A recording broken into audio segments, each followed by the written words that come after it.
I think the hardest thing is just logistics.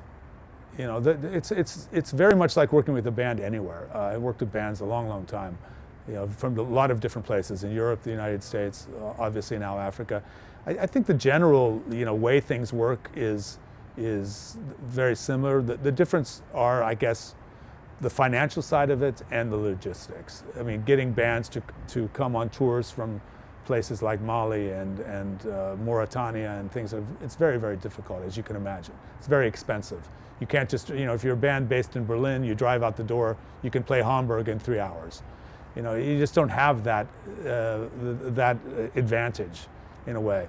And of course, there is a huge financial gap working with artists that are really coming from developing countries. I mean, it's very, very, it poses a lot of different challenges, you know, ethical, cultural, financial. You have to factor all of these things. It's a very hard thing to navigate, to be honest. I mean, you know, you like to think that these relationships are not out of balance power-wise, you know, that the band is coming with their music and that's their power.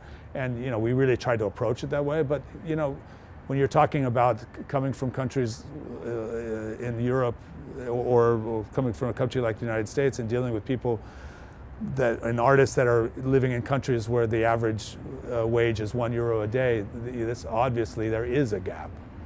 And it's a difficult thing to navigate. You know, you know, I've been an indie musician all my life. You know, I know what it is to be that within this context. But it's a very different thing to be a so-called indie musician from Bamako.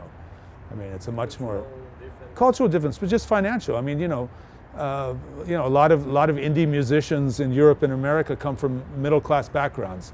There is some sort of safety net. If this doesn't work, they either have maybe some education somewhere they can go, or, you know, they have a family structure they can fall back on. That's really not the same situation in places like Mali, where it's really, you're playing music for survival, not survival as a metaphor, but survival in reality.